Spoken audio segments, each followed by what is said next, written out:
Hoje a gente tem mais um episódio Além do Arranha-Céu. E tenho o prazer, a alegria de estar aqui com a Shayla. Prazer é meu. Minha amiga, compartilhando um pouquinho essa história das suas experiências, Chay, de morar em Balneário Camboriú. Você está aqui há mais de 10 anos, é isso? Isso, há mais de 10 anos já, tentando a vida aqui já, né? Mas uma coisa que eu ainda não me acostumei é com o frio daqui, né? Meu Deus do céu. Porque Espírito Santo. Lá no Espírito Santo não tem tanto frio assim, né? Tem uma cidade que a gente se apaixona, que é essa Balneário linda, de uma orla linda, mas tem um frio também, se a gente pensar um pouco nessa metáfora, né? Um frio, muitas vezes, de acolhimento, principalmente você com uma mulher trans. Como é que é esse processo todo? Essa cidade em si, ela me acolheu bastante, assim, eu só tenho a agradecer, né? Mas no começo foi muito difícil, né? Eu acho que para todo mundo que é LGBTQIA+, é difícil, né? Então a gente tem que sempre se provar, sempre tão melhor das outras pessoas, né? E eu cheguei aqui há 10 anos atrás como um menino gay, né? E fui começando, trabalhando aqui, trabalhando ali. E aí, como eu gosto de conversar com as pessoas e tal, eu fiz amizade com alguns clientes. Daí eles falaram, por que você não faz um curso de cabeleireiro, não sei o quê. Aí eu comecei a fazer o curso de cabeleireiro. E na época tinha um mural, assim, dos salões onde precisava de pessoas para trabalhar. E aí pedi demissão de onde eu estava, que era no Angelone, né? E fui começar trabalhando num salão aqui em Balneário, né? Aí eu fiquei 1 ano e meio só lavando o cabelo, como um menino gay, no caso, né? E depois eu consegui uma cadeira dentro do salão. Fui conquistando meu espaço, né? E aí, depois de 3 anos, eu resolvi me assumir uma mulher trans. Então, foi por aí que eu comecei mesmo minha trajetória como uma transexual. E nesse processo de a sua profissionalização, preconceitos, a dificuldade aqui em relação, por exemplo, à moradia, porque há sempre, o aluguel é muito caro, mas há uma questão que um ingrediente a mais que as pessoas têm nos colocado, que quando o proprietário descobre também que é uma pessoa trans, ou é gay, ou é lésbica, enfim, a população acaba tendo um pouco mais de dificuldade de conseguir. Há uma desconfiança? Há um preconceito? Você assim como visualizou? teve já casas, tipo, apartamentos que não quiseram me alugar pelo fato de eu ser uma mulher trans, né? Então há muito preconceito hoje em dia ainda, né?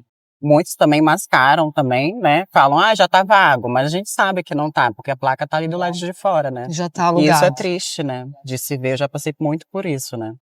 Então é difícil. Simplesmente viver, ser uma pessoa assim, né? Só pelo fato de viver já é difícil. É triste, né? Fazer o quê?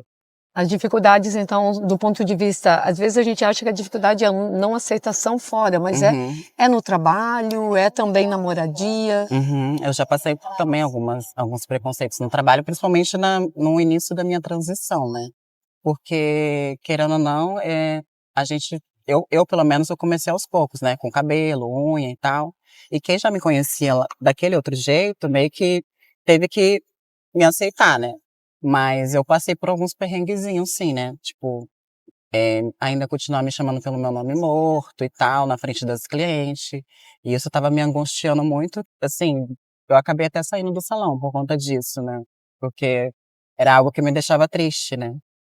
Quando você fala todo esse processo, né, da sua identidade mesmo, a gente vê as questões da saúde, né, Chay, também vinculadas a isso.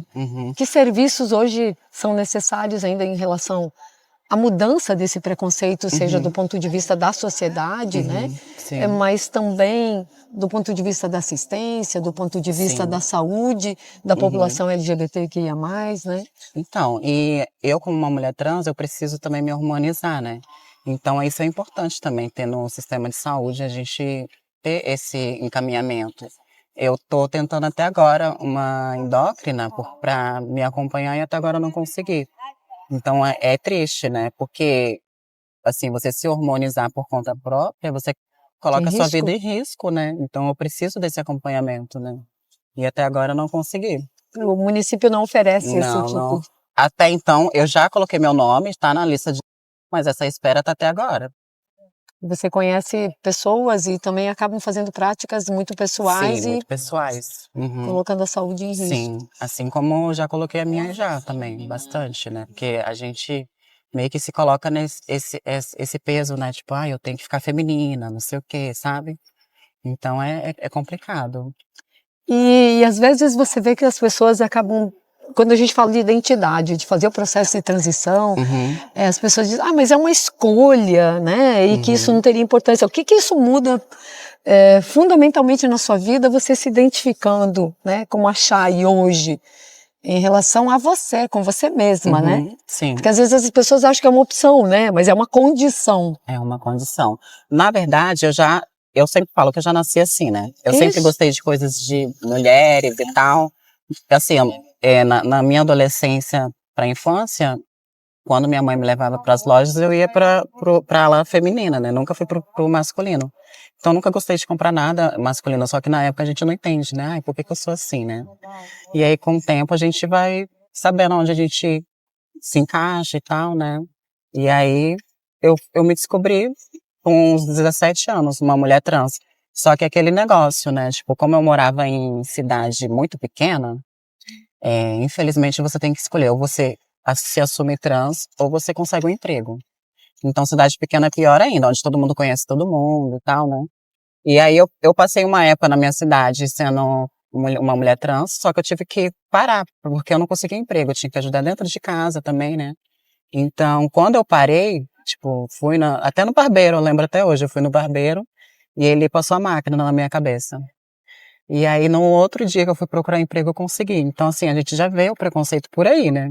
Então, realmente, a maioria das mulheres trans no Brasil não tem oportunidade, infelizmente. E o preconceito é de toda ordem. A gente continua com os dados lamentáveis, né? A Sim, população que mais infelizmente. Aham. sofre e que são brutalmente assassinados pelo simples fato de serem, né? E a gente Trans. já coloca a cara a tapa, porque querendo ou não, não tem como parar de ser assim, né? Eu sou assim, vou fazer o quê, né? Então, acontece muito de, tipo, olhares, meio comentários, assim, preconceituosos no meu dia a dia. Então, assim, até indo trabalhar. Claro, tem olhadas de admiração, mas assim também como tem olhares de... Então, assim, todo dia é uma luta, né? Então, assim, se a pessoa não tiver uma cabeça boa, né? Para conseguir, né, seguir em frente é complicado. Por isso que tem muito homicídio, né, principalmente nessa classe. Uhum, uhum. Ouvi esses dias de uma pessoa também que está fazendo processo de transição dela.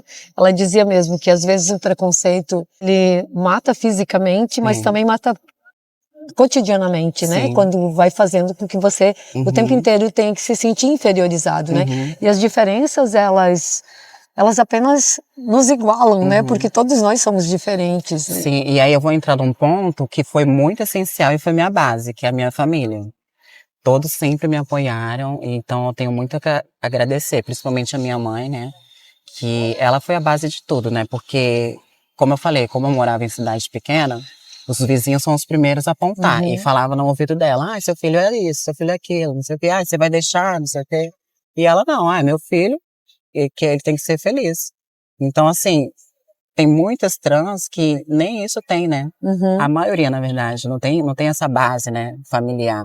E é importante, foi importante para mim e é até hoje, né? A família fazer esse acolhimento é o primeiro gesto Sim, de amor, você né? sofre preconceito dentro de casa e na rua, então assim, a sua cabeça meio que não para, né? É uma explosão de sentimentos ruins sempre, sempre, sempre.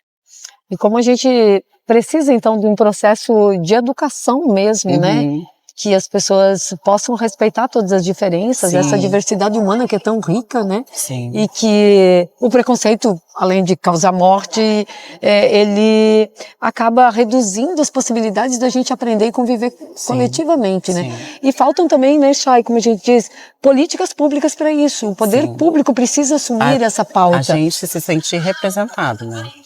Porque hoje em dia é difícil a gente ver, nossa, aquela ali me representa, tal. Então, vamos ver, né?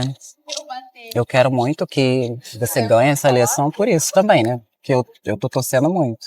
Que a gente precisa desse apoio, né? É importante. Porque nós somos seres humanos assim como qualquer outro, gente. A gente só quer viver a nossa vida. Nada mais. E eu vejo Balneário como uma cidade cosmopolita, né? E que tem uma população LGBT que, segundo os dados, é a segunda maior do estado. E a gente não vê nenhuma política pública para isso, né? E é isso, quando a gente fala, quando a pessoa não consegue assumir essa pauta, ela não deveria ocupar o espaço político de poder, né? Exatamente, porque assim, se você quer ocupar um espaço, então você tem que ocupar esse espaço pensando num todo, né? Não só numa parte e excluir a minoria. Não é assim que funciona. Exatamente. E mesmo quando a gente fala em minoria, a gente está falando de uma desigualdade que precisa ser equalizada, né? E aí o poder público tem essa função de criar situações, políticas públicas de moradia, de emprego, educativas que combatam o preconceito, né? Às vezes a gente vê aqui em Balneário, mesmo a parada LGBT, o turismo LGBT, hoje a gente tem uma cidade que é turística, mas não é preparada para receber também, né, o turismo de qualidade que o mundo inteiro reconhece, né? O valor do turismo LGBT. E Balneário a gente ainda vê com essa precarização, seja do ponto de vista da educação, da saúde, das condições de emprego, renda, moradia, né? Sim. E assim como eu já fui, existe sim crianças trans, assim como existe crianças gays. Então, assim, eu acho que principalmente nas escolas, sim, deveria ser falado, né? Porque quanta criança é oprimida, né? Cresce já com esse problema, né? De não conseguir se expressar, né? Por conta, o que os meus coleguinhas vão dizer, ou a professora, né?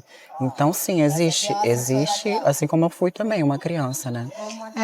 De novo naquela questão que é uma condição, não é... É uma condição. Não, uma escolha, isso é uma condição, nasceu com você, não existe a cura. Tipo assim, a cura é a sociedade, né? Fazer essa mudança. E quem em sã consciência iria escolher passar por vários preconceitos? Não entra na minha cabeça, não entra na minha cabeça. Nem na minha.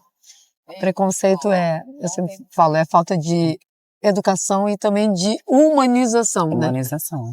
Te agradecer, Shayla, porque além desse arranha-céu, existe uma vida, um bastidor, e particularmente da comunidade LGBTQIA+, que sofre cotidianamente e a gente precisa de outros horizontes, né? Te agradecer por partilhar a tua história, a tua vida e a tua amizade.